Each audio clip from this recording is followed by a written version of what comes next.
I was completely excited at the prospect of a next-generation platform from Sega because it was clear that we had struggled with Saturn. The Sega Saturn was a miserable failure for Sega, and they really wanted to get back into the race. So they put out the Dreamcast way before any of these next-generation systems came out. But would gamers trust Sega after all of their past failures? Definitely what Sega was trying to incorporate into the Dreamcast, what they learned from the Saturn, was a broader audience. They were trying to make it a gamer machine for everybody. I mean, they were really trying to shift gears there. It was a really crucial time for Sega. But it was also clear that the company had every intent of rejoining the battle, and we were all ready to rejoin the battle.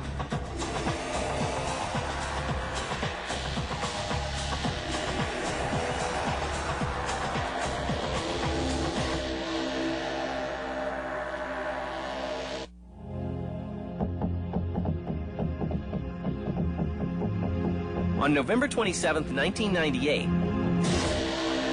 the Dreamcast is made a reality to the Japanese gaming public. One of the key events for all game consoles is the Japanese launch. Japanese launches up to this point were something big. I mean, really big. The Japanese government requested companies to not launch their game systems during weekdays because it cut down on national productivity. Trains would be slowed down as they'd go by Akihabara, which is the electric town in Tokyo. Japanese people loved good graphics. At that time, Dreamcast was very great graphics, so everyone was excited about it. But the launch is not without its problems. Due to manufacturing glitches, Sega fails to meet shipping goals for the console. So with Dreamcast, they missed their first window of opportunity because NEC was making their graphics chip, and there weren't enough available for a full launch. So a lot of people left stores empty-handed. The image of the time of the Sega Dreamcast, I think, with the Japanese public was, looks like maybe Sega's turning over a new leaf. It's kind of it was a new feeling for Sega, I think, and they really had a successful job of arousing interest in the public and showing that they were maybe ready to start something really strong here.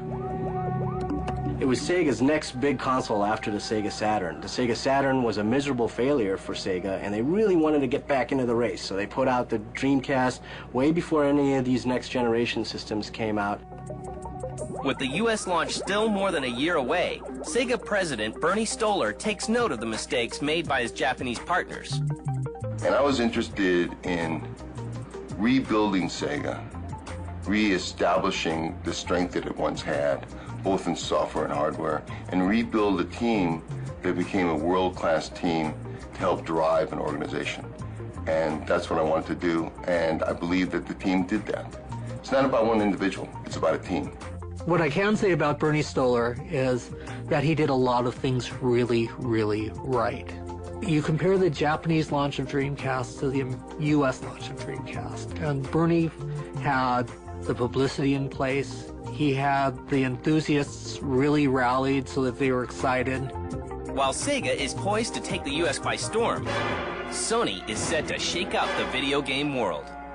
At every moment with Dreamcast, it was always kind of threatened by the looming shadow of this unshown thing. The shadow of PlayStation 2 always loomed large over it. At the beginning, everyone was very excited and behind the Sega Dreamcast, but as time went on, more and more focus shifted towards the PlayStation 2. Then, as early as March in 1999, just really a couple of months later, Ken Kutaragi unveiled PlayStation 2. And it was so much more powerful than Dreamcast, and it could do so much more than Dreamcast. Sony, frankly, was very effective in holding out that promise to gamers. I think to a certain extent they succeeded in convincing their existing PlayStation 1 audience not to get a Dreamcast and to wait until this mythical new system was going to appear. The Dreamcast excites American gamers, with pre-orders for the console reaching 300,000, shattering the record of 100,000 set by the PlayStation in 1995. We really had to reestablish ourselves as a company and gain the consumer confidence back. And they were very, very aggressive, pushing the whole idea of Dreamcast. There was a lot of excitement about the Sega name at that point. Less than 1 month before the launch of the Dreamcast, the team at Sega is dealt an unexpected blow. Right before the day itself, Bernie was fired from Sega. I didn't agree with who was at that then became my boss, Mr. Okawa. So we had a parting of the ways, and I left the company. It was unfortunate, but the team that I had built and the team that had really helped build the launch, they were in place. They were ready to go. They were ready to drive the product. And they did. The Dreamcast juggernaut could not be derailed, and the system launched in the U.S. on September 9th, 1999 for $199. I think what made the Dreamcast so great are really the games. Right from launch, it had a couple really great games. It had the Soul Calibur. Sonic Adventure was really popular. It had great football games with Sega's NFL 2K series. Here's the snap. Favre passing for the score. And he's in for the score. One of the other things that made the Dreamcast so great is the online feature. Out of the box, this came with a modem, this system. Immediately, you could be getting on and playing against other people across the country, and that was a real novelty back then. Just 4 days after the U.S. launch, Sega reports selling 372,000 Dreamcasts and bringing in over $132 million. The launch was successful. Sega was successful. And it regained the confidence of both the retail community and the consumer. We knew the Dreamcast was a tremendously successful launch when retailers started calling us in week 2 and 3 saying, we're out of stock, we're out of stock, we have to have more hardware, we have to have hardware, people are banging down our door. Sega tried to do all the things that they had done wrong with Saturn right with Dreamcast. Saturn was very miserable to program. Dreamcast was a snap to program. Saturn had a very old-fashioned controller. It was really just a Genesis controller, still at the kidney bean shape. Dreamcast had a newfangled controller. They really looked and tried to do everything different. And that side of things was really good. But would it be good enough to hold off the PlayStation 2?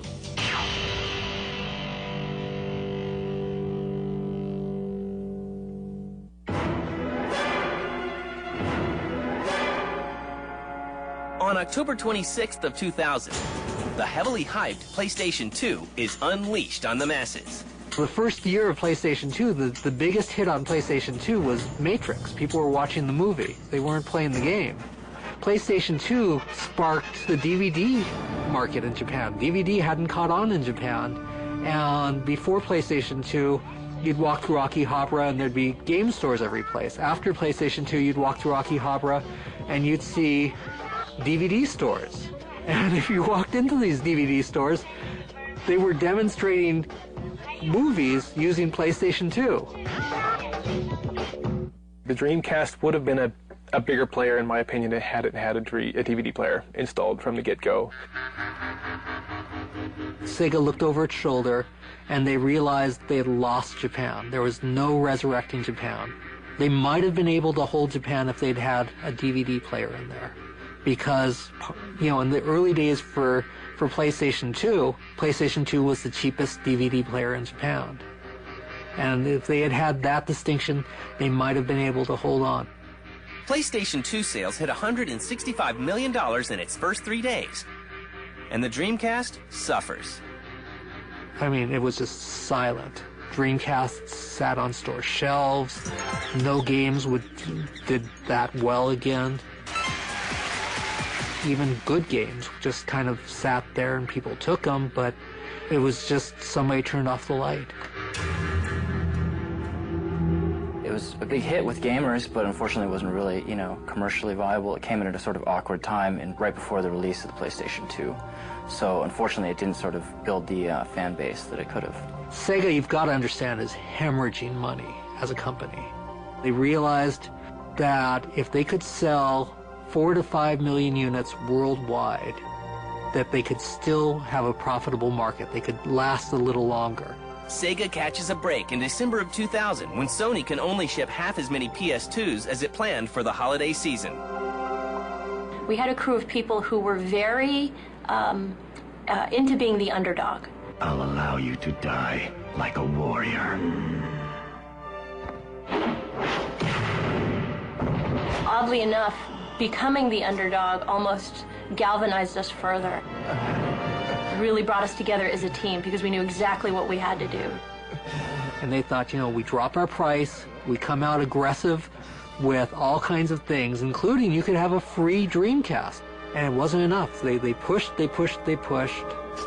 And at the end of Christmas, they hadn't made headway. What are you saying? Rumors started coming out that Sega was no longer manufacturing Dreamcast. No! And I remember interviewing Charlie Belfield. I said, the rumor is that you're going to discontinue. And he said, no, that's not true. And I said, are you manufacturing them now? And he said, no. And I said, how much inventory do you have? And it turned out that there was more inventory in the channel and in their warehouses than there was sold. And I said, okay, that doesn't look good. Charlie, when will you start manufacturing again? And that was when Charlie said, you know, we have no plan to start manufacturing again. And that was the first time Sega came out and officially announced that, yeah, we've discontinued. It was a real crush to the egos of everybody. I mean, I remember I was in the meeting where we were told that the Dreamcast was not going to continue, and everyone just was silent. Everyone was just speechless. You know, no one said a thing. It was just very heavy, very oppressive. I don't know that Sega could have done anything differently to really save the Dreamcast. The biggest nail in their coffin was Sony really pushing the PlayStation 2. To the delight of gamers around the world,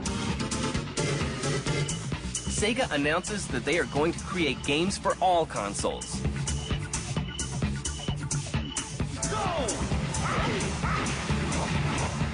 I think it was a time where Sega really had to address itself and say, are we going to now just be a software company? And if we are going to be a software company, is the team that we have here going to be one of the best organizations to build great software? Because that's going to have to be our focus. Come on, let's begin. And that's going to have to be our drive. And that's how we're going to be able to survive.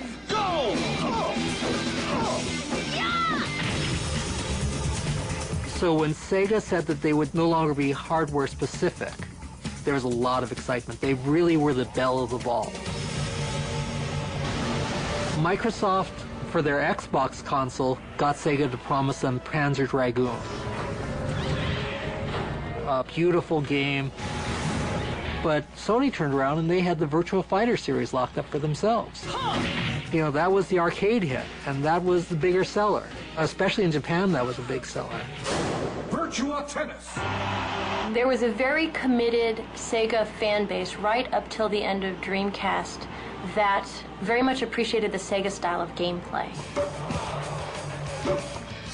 As we transitioned from a hardware company pushing the Dreamcast platform to a software developer, we were able to successfully convert the Sega fan base to other hardware platforms via our games. We were able to explain to gamers, yeah, you can still have your jet grind radio, but it's just going to happen on these other platforms, but we promise you it'll be the same exact wonderful gameplay experience. And Sega gamers came along with us. But the Dreamcast will live on in gamers' hearts and memories. If you picked up a Dreamcast, you were holding something that felt like a gamer's machine. It felt like it was made for games. Without a doubt, the Dreamcast showed the world that online gaming was possible and fun and interesting on console. So there's no question, with respect to online gameplay, Dreamcast will be remembered forever. Dreamcast was something special, mostly because, you know, it came from Sega. So the games that really were released with it, especially at the beginning, were some of the best games of the last generation, or even this one.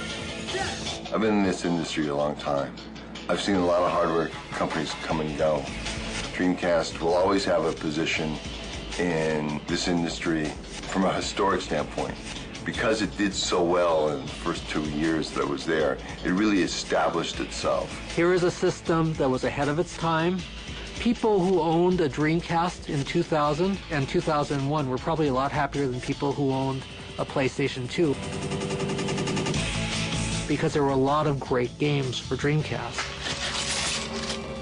I think that it will go down in history as one of the more desirable systems.